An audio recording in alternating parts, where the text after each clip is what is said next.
بسم اللہ الرحمن الرحیم۔ حضرات محترم میرے بھائی بہنوں اور بیٹیوں، محرم الحرام کے حوالے سے میں عرض کر رہا ہوں، یہ بڑا قابل احترام عزت والا مہینہ ہے۔ اس میں 10 محرم الحرام کے روزے کی بڑی فضیلت آئی ہے۔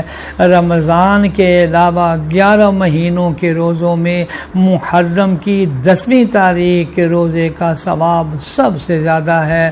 اسی وجہ سے روایات میں آتا ہے کہ اس روزے سے 1 سال کے گناہ اللہ جل شانہ معاف فرماتے ہیں۔ اور حضرت صلی اللہ علیہ وسلم نے فرمایا، چونکہ یہودی بھی اس دن روزہ رکھتے ہیں تو ان کی مشابہت سے بچنے کے لیے تو اس کے ساتھ 9ویں محرم یا 11ویں محرم کا روزہ رکھنا بھی مستحب ہے۔ حضرت ابو ہریرہ رضی اللہ تعالی عنہ سے روایت ہے کہ رسول اللہ صلی اللہ علیہ وسلم نے فرمایا، افضل ترین روزے رمضان کے بعد ماہ محرم کے ہیں، اور فرض کے بعد افضل ترین نماز رات کی نماز یعنی تہجد کی نماز ہے۔ یہ روایت مسلم شریف کی میں آپ کو سنا رہا ہوں۔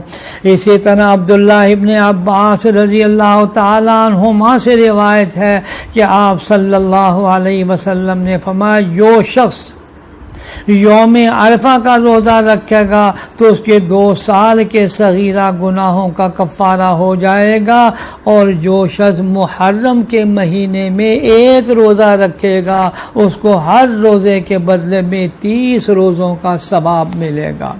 یہ یوم عاشورہ کا روزہ۔ اور اس میں ایک دوسرا کام جس کی طرف میں متوجہ کرنا چاہتا ہوں وہ بھی احادیث میں ہے۔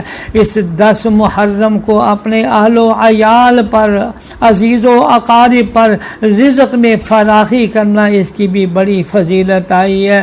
شریعت اسلامیہ نے اس دن کے لیے ایک تعلیم دی ہے کہ اس دن اپنے اہل و عیال پر کھانے پینے میں وسعت اور فراخی کرنا بہت اچھا ہے، کیونکہ اس عمل کی برکت سے تمام سال اللہ تعالیٰ فراخی رزق کے دروازے کھول دیتا ہے۔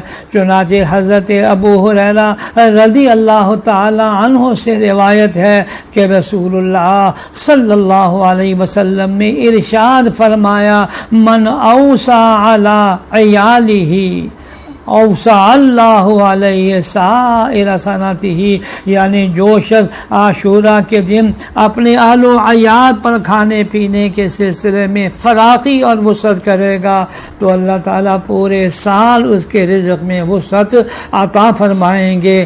تو اسی کے ساتھ ساتھ میں یہ بھی عرض کروں گا، اہل و عیال کے ساتھ غرباء، فقراء، مساکین کو بھی اگر اس دن کھانا کھلائیں گے تو بہت زیادہ اللہ جل شانہ اجر عطا فرمائیں گے، اس لیے کہ مساکین اور یتامہ کی مدد کرنے کے بڑے فضائل آئے ہیں۔ اللہ جل شانہ ہمیں حضرت صلی اللہ علیہ وسلم کے ارشادات پر عمل کرنے کی توفیق عطا فرمائے، آمین یا رب العالمین۔